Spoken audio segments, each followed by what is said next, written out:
Press Lord. देवाला धन्यवाद देतो. आज पुन्हा एकदा या प्रभूच्या वारी देवाचं वचन या माध्यमातून आपल्या सर्वांसमोर सांगण्यासाठी देवानं मला उभं केलं. मंडळी आणि विशेष करून सर्व आशेचं द्वार सहभागिता, डोर ऑफ फेलोशिप, संपूर्ण सभासद, माझे सर्व फेसबुकवरील मित्र आणि नातेवाईक, आपल्या सगळ्यांना प्रभू येशूच्या नावात मी शालोम, सलाम, प्रेज द लॉर्ड, जय येशू असं म्हणतो. आणि आजच्या संदेशाला आपण सुरुवात करण्याअगोदर प्रियांनो, मला सांगू द्या, आज आपण एक सिरीज सुरू करत आहोत आणि एक पवित्र शास्त्र आधारित विवाह आणि पवित्र शास्त्र आधारित एक कुटुंब एक कसं असावं याबद्दल आपण आज शिकणार आहोत. आणि देवाचं वचन तुम्हाला आणि मला कुटुंबाच्या बाबतीत माझ्या प्रियांनो देवाचं वचन सांगतं की कुटुंब व्यवस्था ही परमेश्वरापासून सुरू झालेली आहे. देवानं कुटुंब यासाठी पती आणि पत्नी, ज्याला आपण विवाह म्हणतो, याची स्थापना देवानं सगळ्यात प्रथम एदेन बागेमध्ये सुरुवात केली. आपण काही वचनं पाहणार आहोत, पण त्यापूर्वी मला सांगू द्या प्रियांनो की मी आणि माझी पत्नी कमल, आम्ही दोघं जण या कुटुंब बांधणीच्या सेवेमध्ये आहोत. आणि आमचं एक ब्रीद वाक्य असं आहे की जर आमची कुटुंब भक्कम आहेत तर मंडळी भक्कम आहे, मंडळी भक्कम आहे, कुटुंब भक्कम आहेत तर समाज, आणि समाज भक्कम आहे तर आपला हा देश भक्कम होईल. If you build family strong, our churches will be stronger, our community will be stronger. आणि म्हणून आज या कुटुंब परिवार याच्या अभ्यासाला सुरुवात करण्या अगोदर माझ्या प्रियांनो, ह्या जगामध्ये आम्ही आहोत आणि या जगाच्या काही चुकीच्या प्रथा आहेत. ह्या जगामध्ये चुकीच्या नाही का गोष्टी विवाहाच्या संदर्भामध्ये आहेत. आपण ज्या देशामध्ये राहतो या देशामध्ये काही वर्षापूर्वी बालविवाह होता. जर तुम्ही पाश्चात्य देशामध्ये आणि आता सध्या देखील आपण भारतामध्ये पाहतो की समलिंगी नाही का विवाह ही चुकीची प्रथा आहे, बालविवाह प्रथा ही चुकीची होती.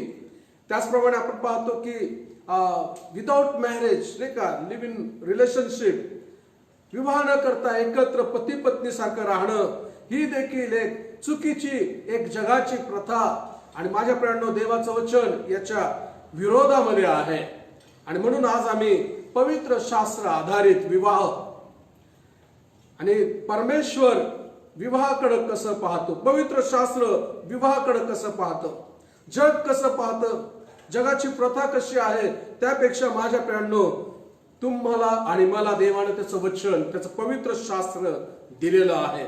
आणि म्हणून आम्ही पवित्र शास्त्रामधून आज पाहणार आहोत आणि पवित्र शास्त्रामधून आम्ही विवाह समजून घेणार आहोत, कुटुंब समजून घेणार आहोत. आणि आज मी तुमच्यावर बोलत असताना पवित्र शास्त्रानुसार हा जो विवाह आहे, या विवाहाचा जो एक कन्सेप्ट आहे किंवा याची जी एक पवित्र शास्त्र आधारित ज्या 7 अशा गोष्टी आहेत त्या आज मी तुमच्याशी बोलणार आहे. आणि येणाऱ्या 20-25 मिनिटांमध्ये आपण ह्या 7 गोष्टी पाहणार आहोत.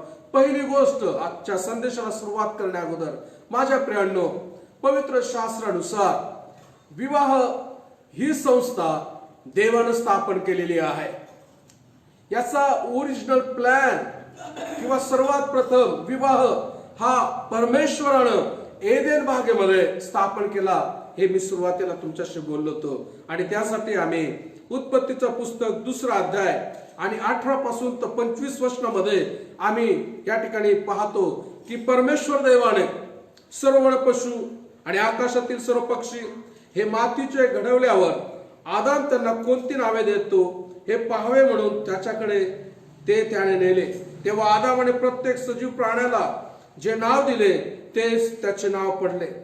आदामाने सर्व ग्राम पशु, आकाशातील पक्षी व सर्व वन पशु यास नावे दिली, पण आदामाला कोणी अनुरूप सहाय्यक मिळेना. मग परमेश्वर देवाने आदामाला गाढ निद्रा आणली आणि तो झोपला. तेव्हा त्याने त्याची एक फासळी काढून घेतली, तिची जागा मांसाने भरून आली.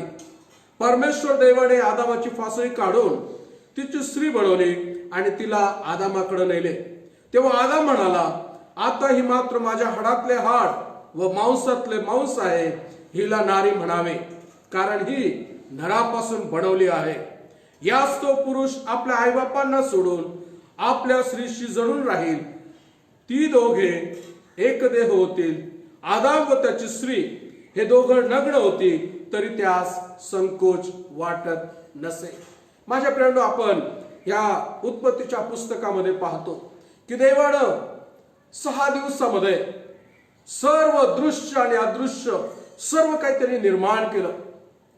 आणि प्रत्येक गोष्ट निर्माण करत असताना पहिल्या दिवसापासून तर 6व्या दिवसापर्यंत परमेश्वरानं प्रथम सर्वात प्रथम देवाचं वचन म्हणतं की त्यानं प्रकाश निर्माण केला. त्यानं आकाश आणि पृथ्वी निर्माण केली.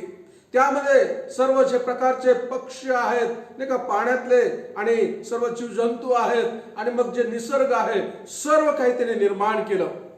आणि प्रत्येक वेळेस तो म्हटला की हे चांगलं आहे, it is good.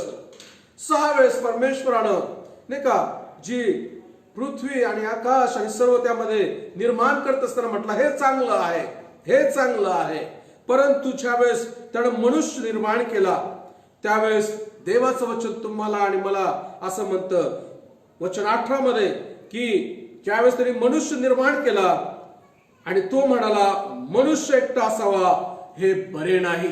It is not good man to be alone. मनुष्य एकटा असावा हे बरे नाही. तर परमेश्वरानं त्या ठिकाणी असं म्हटलंय, त्यांच्यासाठी अनुरूप असा सहाय्यक मी करेन. याचा अर्थ माझ्या प्रियांनो, देवाच्या अंतःकरणामध्ये मनुष्यानं एकटा असावं, त्यानं एकटं पडू नये म्हणून त्याच्यासाठी अनुरूप सहाय्यक निर्माण करण्याचं त्यांनी योजना आखलेली आहे, पिता, पुत्र आणि पवित्र आत्म्यानं. आणि आपण या ठिकाणी पाहतो की परमेश्वरानं सर्व काही आपल्या शब्दानं निर्माण केलं, पण मनुष्य आदाम याला त्यानं आपल्या हातानं घडवलं असं म्हटलेलं आहे. एक मातीचा गोळा घेतला आणि त्या ठिकाणी असं म्हटलं की त्याला त्याने नाही का आकार दिला आणि त्याच्यामध्ये श्वास फुंकला आणि तो त्याचा देह एक जिवंत असा झालेला आहे. देवाने आपला श्वास त्याच्यामध्ये फुंकला आणि त्याच्यानंतर आपण पाहतो की परमेश्वरानं आपल्या प्रतिरूपाचा सदृश्य असा मनुष्य त्यानं निर्माण केला आणि त्याचं नाव आदाम. आणि म्हणून शरीफ कुराणमध्ये आदमजात तुम्ही आणि मी आपल्याला म्हटलं जातं. माझ्या प्रियांनो, देवानं सर्व निर्माण केलं आणि निर्माण केल्यानंतर आदामाला सांगितलं आता तू प्रत्येक प्राण्यांना तू नावं दे.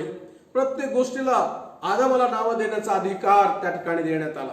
आणि आदाम असं म्हटलेलं आहे की तो नाव देत असताना तो आपल्या स्वतःसाठी देखील नाही का मे बी तो त्या ठिकाणी म्हणत असेल माकड माकडेन, सिंह सिंह, आणि तो ते शोधत होता स्वतःच नाही का, तो एक तरतूद पाहत होता.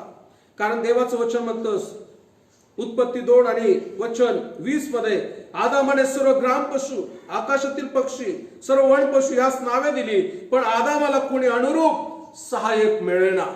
आणि म्हणून देवानं त्याच्या अंतःकरणामधली त्याच्या मनामध्ये असलेली इच्छा ओळखली आणि देवानं हा निर्णय घेतला की आपण आदामाला एकटं ठेवावं, हे असं बरं नाहीये.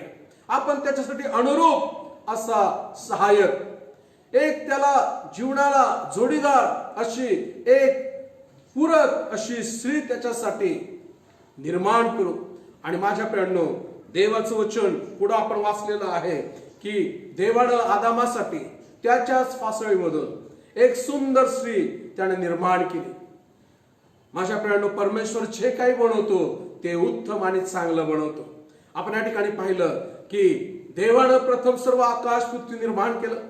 त्यावर मग देवाचं वचन असं म्हणतं उत्पत्ती 1 आणि 28 मध्ये देवानं आदाम आणि हवा यांना आशीर्वाद दिला आणि तो त्या दोघांना म्हणाला फलद्रूप व्हा, बहुगुणित व्हा, पृथ्वी व्यापून टाका, ती सत्तेखाली आणा. समुद्रातील मासे, आकाशातील पक्षी, पृथ्वीवर संचार करणारे सर्व प्राणी यावर तुम्ही सत्ता चालवा. या ठिकाणी आपण पाहतो की परमेश्वरानं आदाम आणि हवा या दोघांना निर्माण केलं, त्यांना अधिकार दिला. एवढंच नाही माझ्या प्रियांनो, देवाचं वचन सांगतं की त्यांच्यासाठी एदेन बाग त्यानं निर्माण केली. ज्या बागेमध्ये ते राहत होते, ज्या बागेमधलं झाड आणि ते फळं आणि सर्व काही, त्यांना यथेच्छ असं भोजन आणि उत्तम असं 3 नद्यांचा उगम त्या ठिकाणी आणि सुंदर असं त्यांना जीवन होतं माझ्या प्रियांनो. आणि वचन उत्पत्ती 2:15 मध्ये असं म्हटलंय की परमेश्वर देवाने त्या मनुष्यास एदेन बागेमध्ये नेऊन त्याची मशागत व राखण करण्यास ठेवले. काम देखील दिलेलं आहे. आणि म्हणून माझ्या प्रियांनो, देवाचं वचन आपण पाहतो की सर्वात प्रथम त्याने मनुष्य निर्माण केला.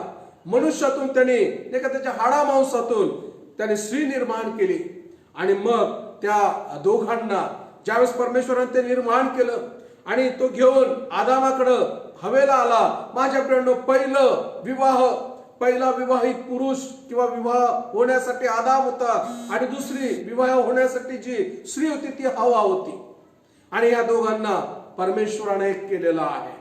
आणि म्हणून आपण या ठिकाणी पाहतो की हे दोघं जण एक झालेले आहेत. आणि म्हणून देवाचं वचन पुढे तुम्हाला आणि मला असं म्हणतं की ते दोघं एक देह झालेत. आणि म्हणून ते 2 नाही तर 1 आहे. देवाचं गणित 1+1 2 आहे. परंतु ज्या पती पत्नी एकत्र येतात त्यास 1+1 = 1 आणि तो एकच होतो. कारण परमेश्वर त्या दोघांना एक असं पाहतो. आणि म्हणून विवाह संस्था ही परमेश्वरानं स्थापन केलेली आहे. आणि दुसरा माझा जो मुद्दा आहे माझ्या प्रियांनो, तो दुसरा मुद्दा आहे की देवानं विवाह संस्था ही आदामासाठी, केवळ आदामासाठी त्यानं स्थापन केली आहे. पुरुषासाठी त्याने स्थापन केलेली आहे. कारण सुरुवातीला त्यानं निर्माण केलं असं देवाचं वचन म्हणतं. कारण तो एकटा राहू नये असं देवाचं वचन तुम्हाला आणि मला सांगतं. मनुष्य एकटा असावा हे बरे नाही, म्हणून त्याच्यासाठी अनुरूप सहाय्यक मी करेन. तो एकटा याचा अर्थ तो स्वार्थी नाही का, सेल्फ सेंचर्ड, आत्मकेंद्रित, स्वतःच स्वार्थीपणा त्याच्यामध्ये राहिला असता.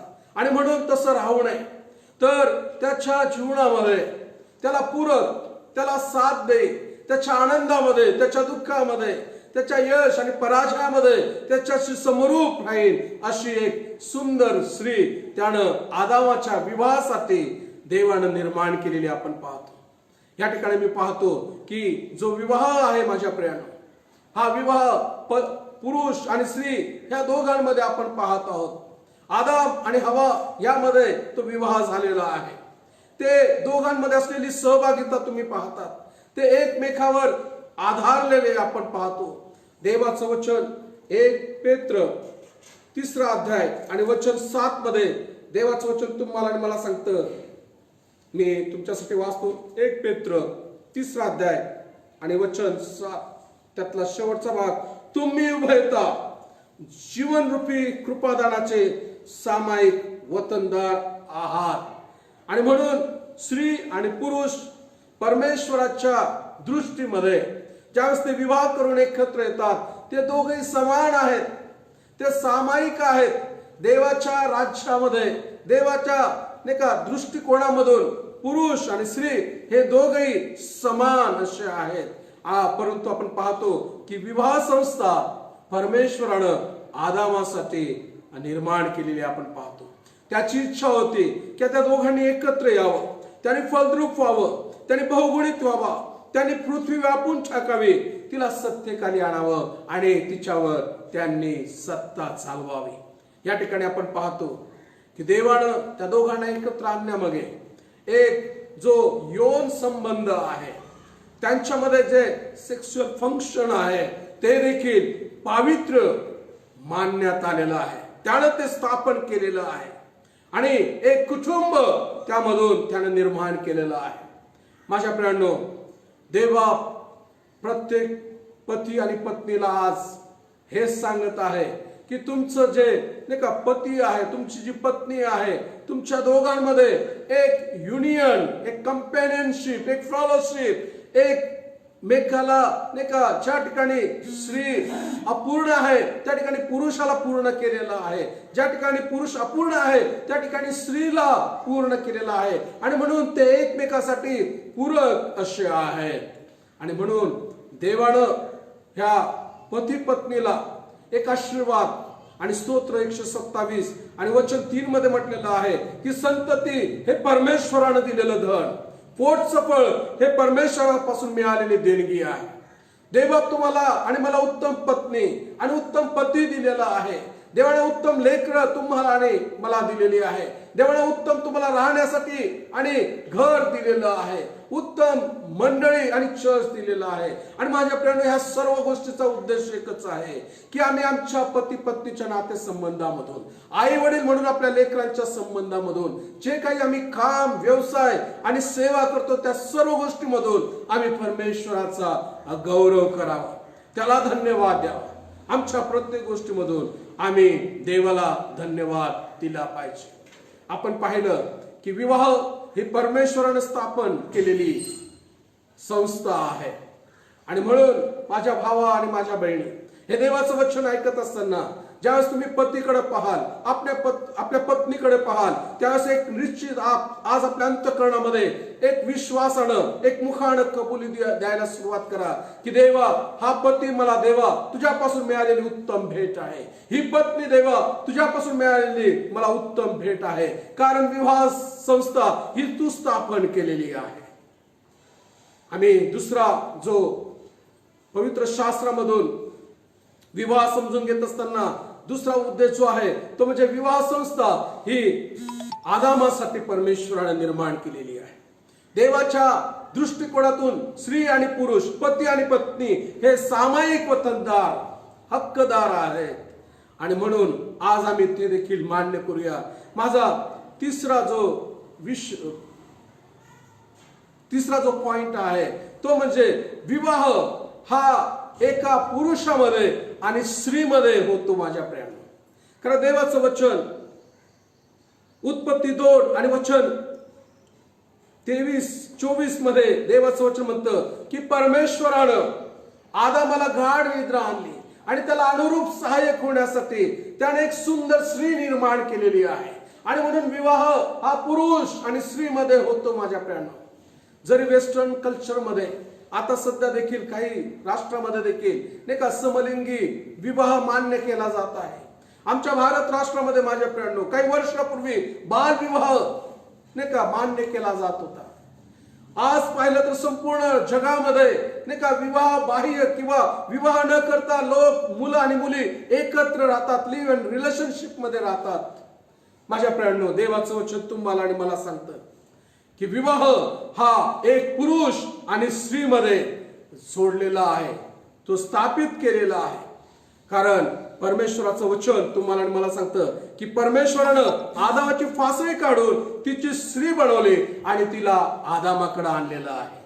आणि म्हणून देवाला जर नाही का पुरुषापासून निर्माण केला असता तर आपण मान्य केलं असतं. आणि म्हणून माझ्या प्रियांनो, देवाचं वचन पुरुष पुरुषाबरोबरचा विवाह किंवा स्त्री स्त्री बरोबरचा विवाह, समलिंगी नाही का असलेल्या लोकांच्या विवाहाला परमेश्वराचं वचन मान्यता देत नाही. आणि तुम्ही आणि मी देखील याला मान्यता देऊ नये.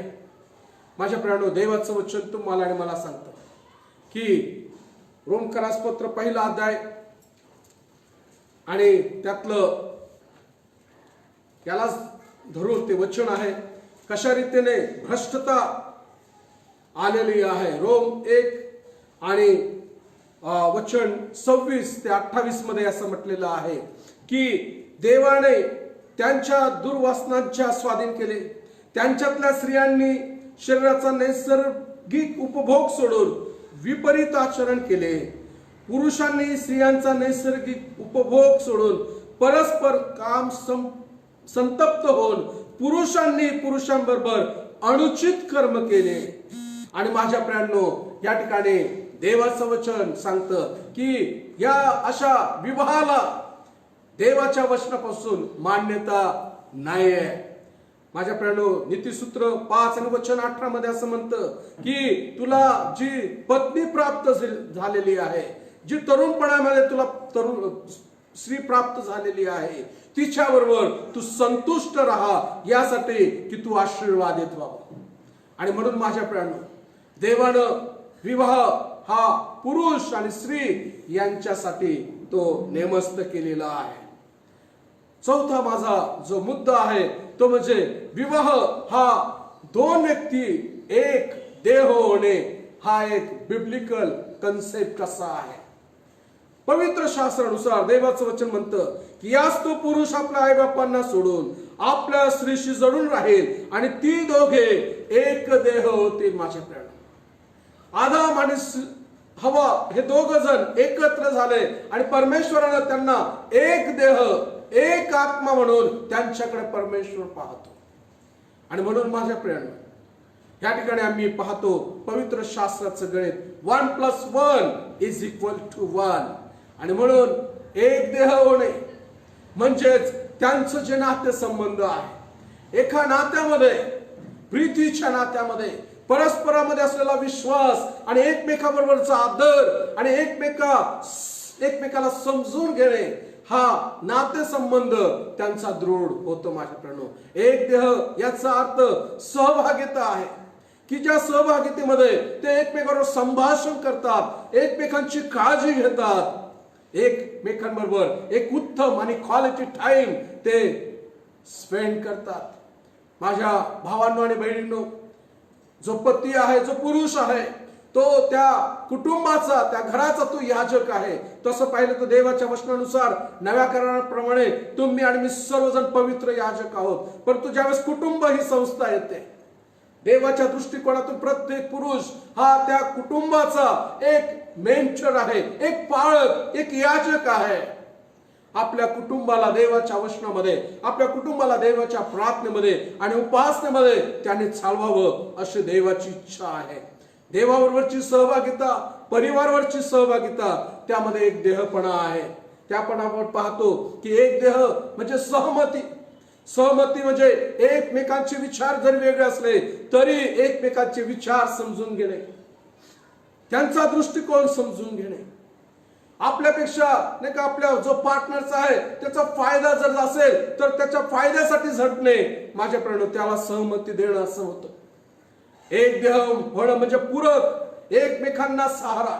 ज्या ठिकाणी अशक्तपणा आहे त्या ठिकाणी आपला जो कंपॅनियन आहे, आपला जो पार्टनर आहे, त्याच्यापासून तुम्हाला आणि मला आमच्या कमी घटीमध्ये आम्हाला सहाय्यता प्राप्त होते आणि पूर्णता प्राप्त होते. एक देह होणं म्हणजे ऐक्यता आहे, ज्यामध्ये सहयोग आहे, एकमेकाला सहकार्य आहे आणि सगळ्यात शेवटी एक देह म्हणजे घनिष्ठता आहे. एक नातेसंबंधामधली घनिष्ठता, एक जवळीकता. माझ्या प्रियानो, अशा प्रकारचं एक आयुष्य जगणं की जे एका उघड्या पुस्तकाप्रमाणे एक ट्रान्सपरंट, पारदर्शक असं आयुष्य आपल्या जीवनाच्या जोडीदाराबरोबर घालवणं आहे. आणि म्हणून देवाच्या वचनामधून आम्ही पाहिलेलं आहे की पवित्र शास्त्रानुसार आम्ही विवाह समजून घेत असताना पहिली गोष्ट, विवाह ही संस्था देवाने स्थापन केलेली आहे. दुसरी गोष्ट आम्ही पाहिलं की विवाह संस्था ही आदामासाठी पवित्र शास्त्रामध्ये सुरुवातीला पाहतो की ती स्थापन केलेली आहे. तिसरी गोष्ट आम्ही पाहिलं की विवाह हा केवळ एक पुरुष आणि स्त्री यामध्ये स्थापन झालेली अशी संस्था आहे. चौथी गोष्ट आम्ही पाहतो की विवाह हे दोन व्यक्तींना एक देह करणं असा हा एक दृष्टिकोन आहे. आणि पाचवी गोष्ट, देवाचं वचन तुम्हाला आणि मला सांगतं, इब्री लोकांचं पत्र 13वा अध्याय आणि वचन 4 मध्ये. आणि माझा जो पाचवा मुद्दा आहे तो हा आहे की विवाह हा आदर आणि सन्मानानं पाहिला गेला पाहिजे. इब्री लोकांचं पत्र 13वा अध्याय आणि वचन 4, लग्न सर्वस्वी आदरणीय असावे व अंथरूण निर्दोष असावे. माझ्या प्रियानो, देवाचं वचन तुम्हाला आणि मला सांगतं की विवाह, लग्न हा सन्माननीय असला पाहिजे, तो आदरणीय असला पाहिजे. आम्ही त्या विवाहाच्या नातेसंबंधाचा शुद्धतेने आम्ही त्याचं संरक्षण केलं पाहिजे. केवळ विवाह ही सामाजिक संस्था नसून माझ्या प्रियांनो, ही संस्था पवित्र आणि संस्थाशी आहे, जी देवाने स्थापन केलेली आहे. आणि म्हणून ज्यावेळेस तुम्ही विवाहित पती आणि विवाहित पत्नीचा ज्यावेळेस तुम्ही एकमेकाचा सन्मान करतात, तुम्ही देवाचा सन्मान करतात, कारण तुम्ही विवाहाचा सन्मान करतात. कारण देवाची आज्ञा आहे की लग्न किंवा विवाह हा सर्वस्वी आदरणीय आहे. आणि म्हणून माझ्या प्रियांनो, आज देवाचं वचन आम्ही ऐकत असताना ज्यावेळेस तुम्ही तुमच्या पत्नीचा सन्मान करतात, तुम्ही आपल्या पतीचा सन्मान करतात, नातेसंबंधाचा सन्मान करतात, त्यावेळेस देवाच्या वचनाचा आणि देवाच्या आज्ञेचा आणि देवाचा तुम्ही सन्मान करतात. आणि म्हणून पाचवा मुद्दा खूप महत्वाचा आहे की विवाह हा सन्मानित आहे, तो आदरणीय आहे. सहावा मुद्दा माझा आहे आणि तो म्हणजे विवाह हा एक करार आहे. आणि यासाठी आपण देवाच्या वचनातून पाहणार आहोत. मलाखीचं पुस्तक 2 अध्याय आणि वचन 14. आणि त्या ठिकाणी असं म्हटलेलं आहे, कारण तुझ्यामध्ये व तुझ्या स्त्रीमध्ये परमेश्वर साक्षी आहे, ती तर तुझी सहचारणी, तुझी कराराची पत्नी आहे. माझ्या प्रियांनो, हा सहावा मुद्दा आहे की विवाह हा एक करार, एक प्रतिज्ञा आहे. असा करार आहे की एक पुरुष आणि एक स्त्री, पती पत्नी एकमेकांवर जे अभिवचन देतात ते मंडळी समोर आणि विशेष करून देव त्या ठिकाणी साक्षी आहे. त्या दोघांमध्ये ज्यावेळेस करार होतो, अभिवचनाची देवाणघेवाण होते, त्यावेळेस स्वतः परमेश्वर त्या ठिकाणी साक्षी आहे. तो कराराचा साक्षी आहे. त्या पती पत्नीने केलेला एकमेकांबरोबरचा जो करार, अभिवचन आहे, प्रॉमिसेस आहेत, त्यामध्ये परमेश्वर साक्षी आहे. आणि म्हणून ज्यावेळेस एक स्त्री आणि एक पुरुष एकमेकाला विवाहाचं करार करतात, माझ्या प्रियांनो, ते फक्त दोघांमध्ये होतो असं नाही, तर ते दोघांमध्ये परमेश्वराबरोबर देखील झालेला आहे. आणि म्हणून विवाह it is not a agreement or a contract but it is a covenant. आणि म्हणून विवाह हा एक असा एग्रीमेंट नाहीये 1 वर्षासाठी, 3 वर्षासाठी, तर हा एक करार आहे माझ्या प्रियांनो, जो अनब्रेकेबल आहे, अनकंडिशनल आहे, जो परमनंट आहे आणि जे तुम्हाला आजीवन त्या करारामध्ये तुम्हाला आणि मंडळीमध्ये जे प्रभूमध्ये ज्यांनी ख्रिस्ती विवाह केलेले आहे त्यांच्यासाठी बंधनकारक आहे. आणि म्हणून माझ्या प्रियांनो, हे एकत्र येणं, करारामध्ये बांधलं जाणं, हे फक्त शारीरिक दृष्ट्या किंवा मानसिक दृष्ट्या आहे असं नाही, पण आध्यात्मिक दृष्ट्या देखील ते एकमेकांना जोडलेले आहे. आणि म्हणून आज पुन्हा एकदा देवाचं वचन आमच्याकडे आलेलं असताना आज आम्ही आमच्या अंतःकरणामध्ये एक विश्वास ठेवणार आहोत आणि ही गोष्ट आम्ही कबूल करूया की माझा विवाहाची, माझ्या कराराची पत्नी, माझा विवाहाचा आणि माझ्या कराराचा पती म्हणून परमेश्वर आमच्यामध्ये साक्षी आहे. याची जाणीव आज एक पुन्हा एकदा आपल्या अंतःकरणाला एक रिमाइंडर आपण देणार आहोत. आणि म्हणून आम्ही आज पाहिलेलं आहे पवित्र शास्त्रानुसार विवाह म्हणजे हा देवाने स्थापन केलेली संस्था आहे. विवाह सर्वात प्रथम आदामासाठी देवाने स्थापन केलेला आहे. तिसरी गोष्ट आम्ही पाहिला मुद्दा तो म्हणजे विवाह हा एक पुरुष आणि स्त्री यामध्ये केलेला आहे. चौथा मुद्दा होता की विवाह ह्या 2 व्यक्तींना एक देह एक आत्मा करणारा असा प्रसंग आहे. 5वा मुद्दा आपण पाहिला की विवाहाला सन्मानानं आणि आदरानं आम्ही पाहिला पाहिजे. 6वा मुद्दा आपण पाहिला की विवाह हा एक करार, एक प्रतिज्ञा आहे. Not a contract, agreement, but it is a covenant. आणि सगळ्यात शेवटचा मुद्दा आहे विवाह हा एक प्रीतीचा प्रवास आहे. माझ्या प्रियांनो, देवाचं वचन तुम्हाला आणि मला सांगतं, मत्ते कृष्ण वर्तमान 19वा अध्याय आणि वचन मत्तई 19 आणि वचन 6 त्या ठिकाणी देवाचं वचन तुम्हाला आणि मला सांगतं की ज्यांना यामुळं ती पुढे दोन नव्हत एक देह अशी आहेत, म्हणून देवाने जे जोडले आहे ते माणसाने तोडू नये. याचा अर्थ जे काही तुम्ही आपल्या पती बरोबर पत्नी बरोबर जे करार किंवा अभिवचन घेतात ती अनब्रेकेबल आहे. देवाने ते जोडलेलं आहे, कारण देव त्या ठिकाणी साक्षी आहे.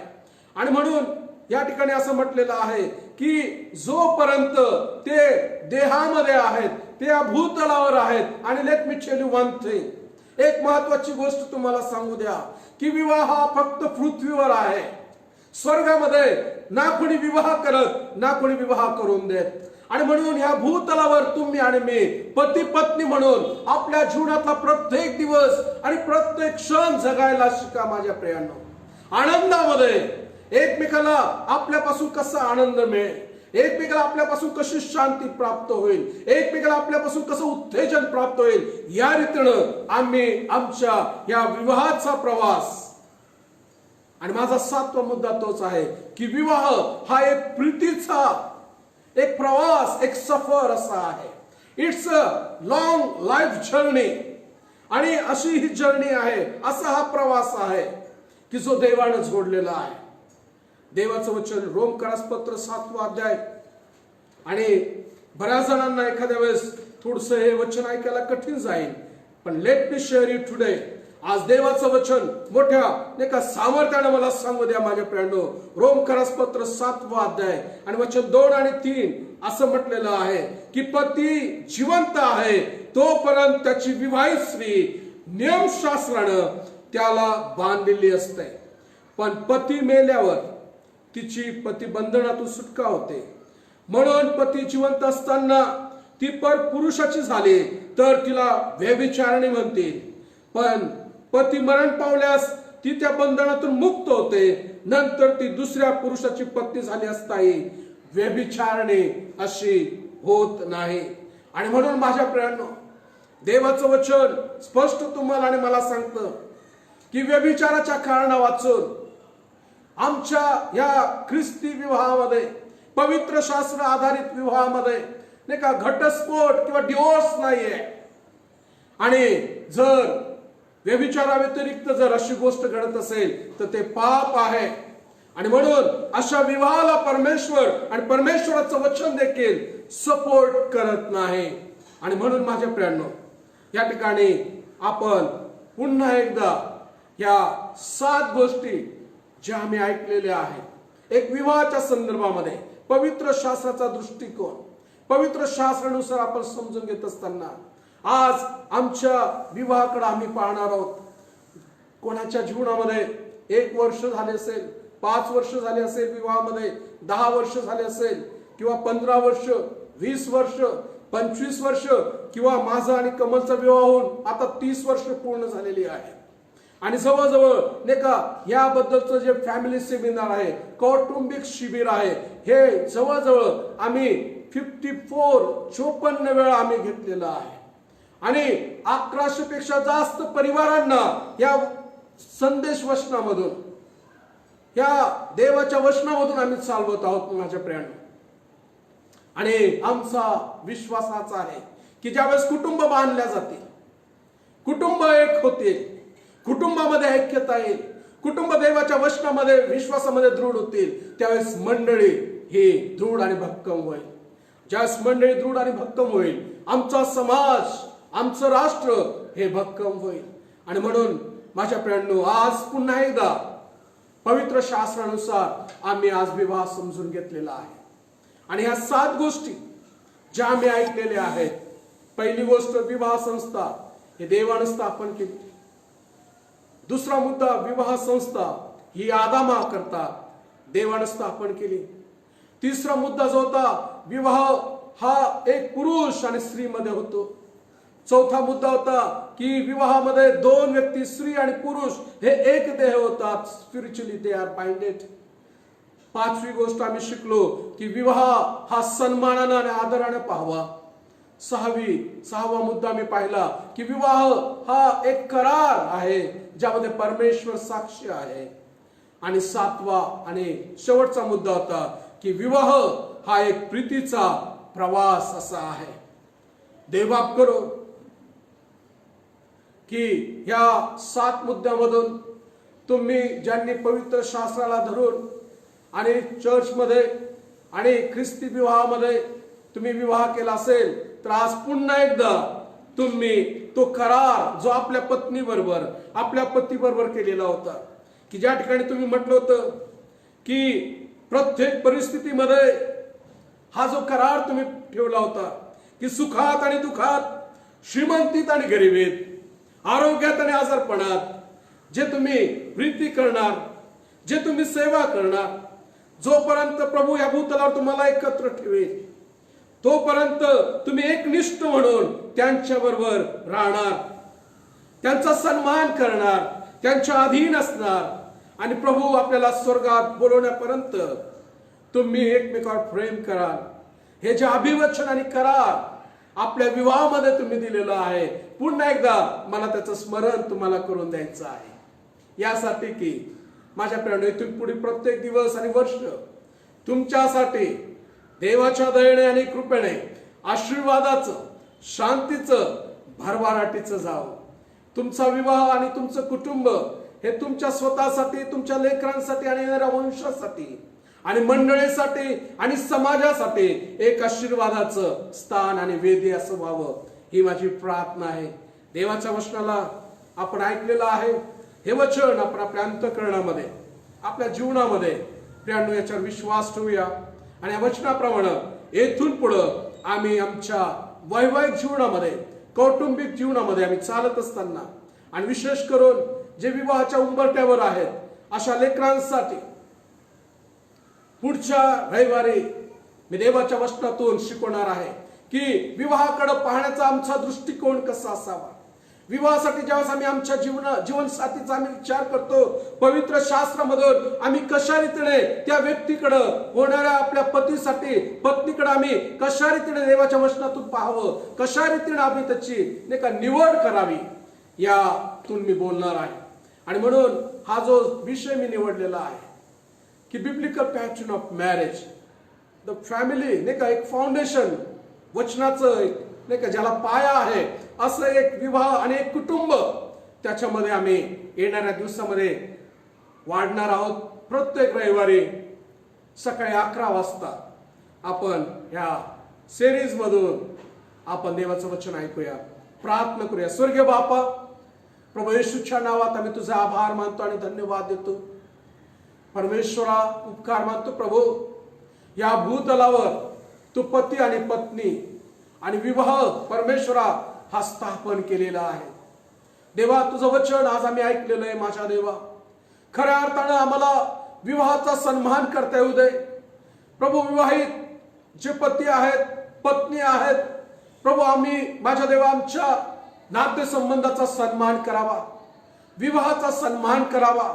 यासाठी की प्रभू ज्यावेळेस आम्ही या विवाहाचा सन्मान करतो त्यावेळेस आम्ही तुझ्या वचनाचा आणि तुझा आदर आणि सन्मान करतो. प्रभू आभार मानतो देव, या 7 मुद्द्यांमधून तू आम्हाला आशीर्वादित केलेला आहे प्रभू. या 7 मुद्द्याचं आम्ही आमच्या जीवनामध्ये अवलोकन करत असताना आमच्या परिवाराचं, कुटुंबाचं आणि बाप्पा वैवाहिक नातेसंबंधाचं बाप्पा मी आत्मपरीक्षण करत असताना प्रभू आम्ही प्रार्थना करतो येशू, ज्या ठिकाणी मी अपूर्ण आहोत, अशक्त आहोत, माझ्या देवा पवित्र आत्म्याच्या द्वारे आणि वचनाच्या द्वारे प्रभू तो आम्हाला उभं कर. माझ्या देव बापा, तो आम्हाला आशीर्वादित कर प्रभू.